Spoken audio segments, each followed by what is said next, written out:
As some of you may know, I was recently lucky enough to fly on one of Jet2's last Boeing 757-200s. Now if you haven't seen that video, I'd definitely recommend you go and check it out. I'll leave a link in the description below. Now as someone who flies Ryanair quite often, I found it very different flying again with Jet2. So I thought I'd make a video on the way back on the Ryanair flight that we flew back from Spain on and do a bit of a trip report on it. So after a smooth landing on the Jet2 flight, a quick look on the flight deck, through passport control and a bite to eat in Menorca, I headed back to the airport to catch my Ryanair flight home. Now Ryanair aim for a 25-minute turnaround, which means you're going to be queuing at the gate waiting for the prior passengers to deboard. In the Jet2 flight earlier on, the boarding had been done in more of a phased approach, meaning those who wanted to board last could easily relax in the terminal. It's also worth mentioning that Ryanair charge for baggage in overhead lockers. The ticket price includes a bag that fits under the seat in front of you. I've seen this exact scenario happen many times and people have to pay dearly for it. Our aircraft today has a registration of Golf Romeo Uniform Kilo November and it actually belongs to Ryanair's subsidiary, Ryanair UK. It's a 14.6-year-old 737-800. This particular aircraft has benefited from the split scimitar upgrade on its winglet, however it did have the old Ryanair cabin. This cabin features a blue and yellow theme with leather seats and a seat pitch of 30 inches. This cabin does bring back a lot of memories for me. If Manchester's your destination, please inform a member of the crew. Please continue to move down the cabin aisle, step into your allocated seat as quickly as possible.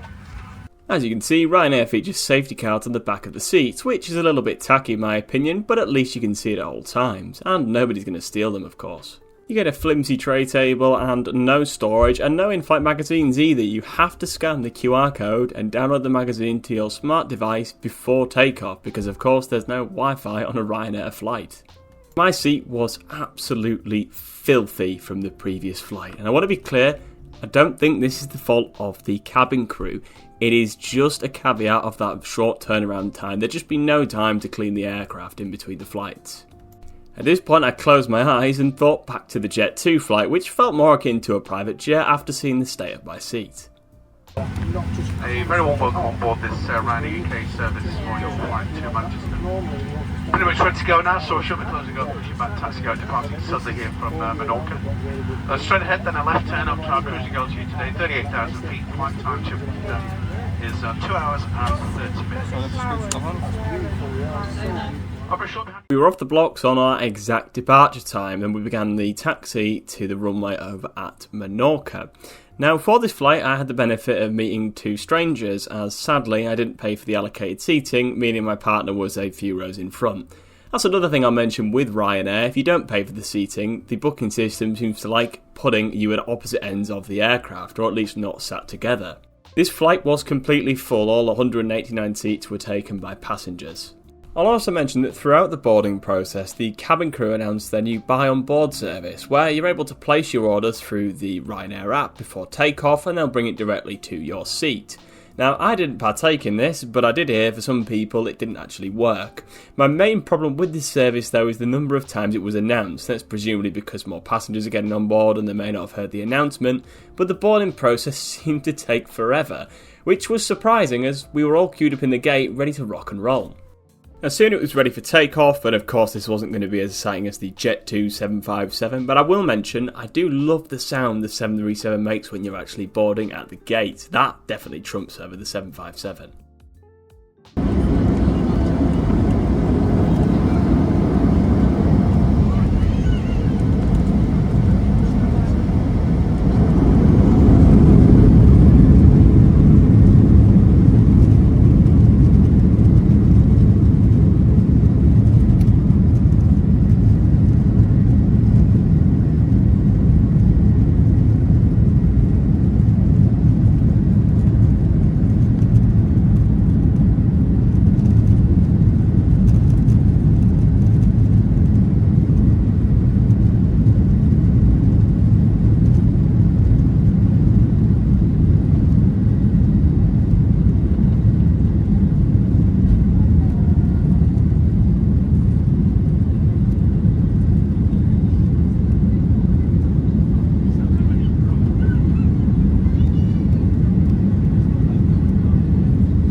takeoff roll, I noticed what appeared to be a fairly huge amount of condensation coming out of the wing. It made me smile because the guy in front of me got his phone and started videoing straight away. I think he maybe thought something was going wrong. If you know what it is, then leave it in the comments below.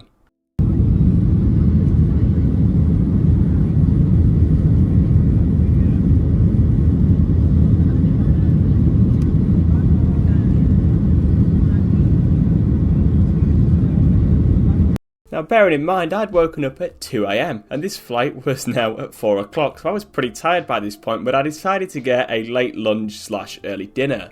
For the price of £10.76, I got a Thai green curry with almost a year on the expiration date, a packet of peanut M&Ms and a bottle of water. On the Jet2 flight earlier that day, I'd got a ham and cheese toastie, a can of Sprite and some Pringles for £8.90.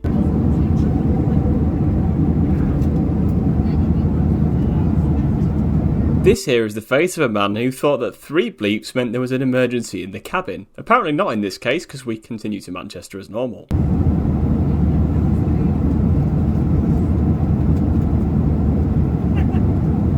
To be honest, it actually tasted alright, it was just pretty warm. Bonus points for Ryanair as well, as they do accept American Express, something that Jet2 and TUI do not do. The lavatory on board was pretty clean and, contrary to popular belief, free of charge to use. After about half an hour of sleep, it was almost time to land into a very rainy Manchester.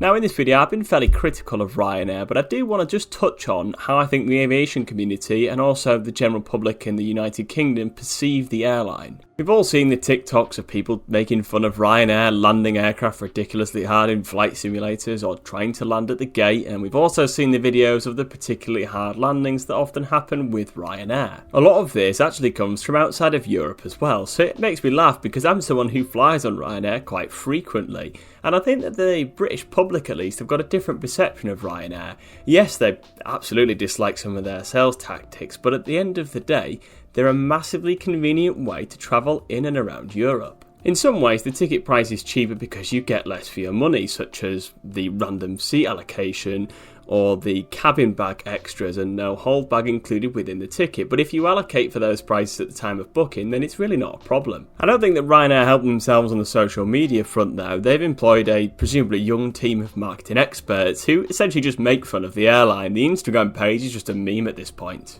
But outside of this social media front and the aviation community, the airline has an impeccable safety record, and the crew, cabin crew, flight crew, maintenance personnel and the aircraft are all upheld to the exact same standards as the so-called full-service airlines. So in short, despite its setbacks, Ryanair is still an absolutely viable option. The only trouble I've had with them was in September, where I experienced a 16-hour delay and I was transferred to another airport due to bad weather at Leeds Bradford. Now, I wouldn't have minded this except for the fact that Ryanair do not want to speak to you whatsoever once you've purchased a ticket.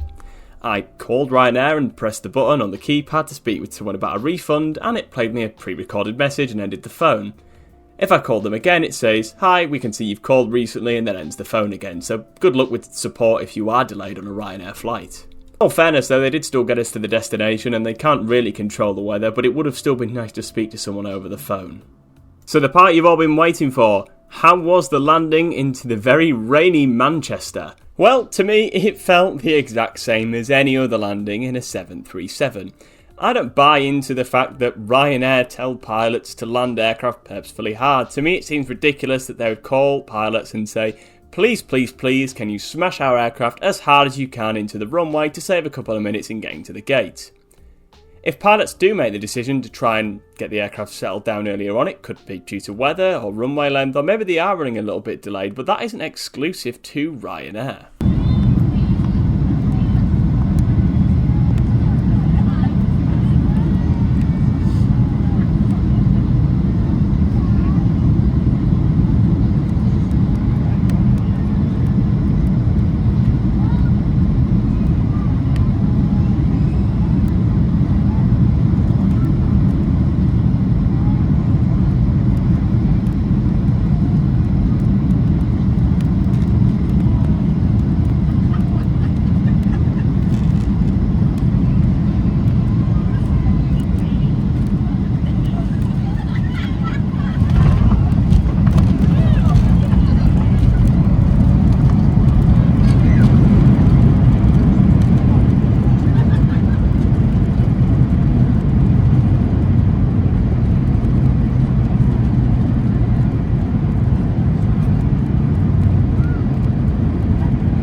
I'll spare everyone the pain of having to listen to the Ryanair on time jingle, but before long it was time to deboard, and in this case I didn't ask to see the flight deck as I really needed to get home and I had quite a long drive ahead of me. Hope that you've enjoyed this video. I appreciate it's not quite as exciting as the Jet2 757, and as well, we primarily focus on flight simulation content, but if you learned something about Ryanair today and you did enjoy the video, please leave a like and a comment below, and we shall see you in the next one.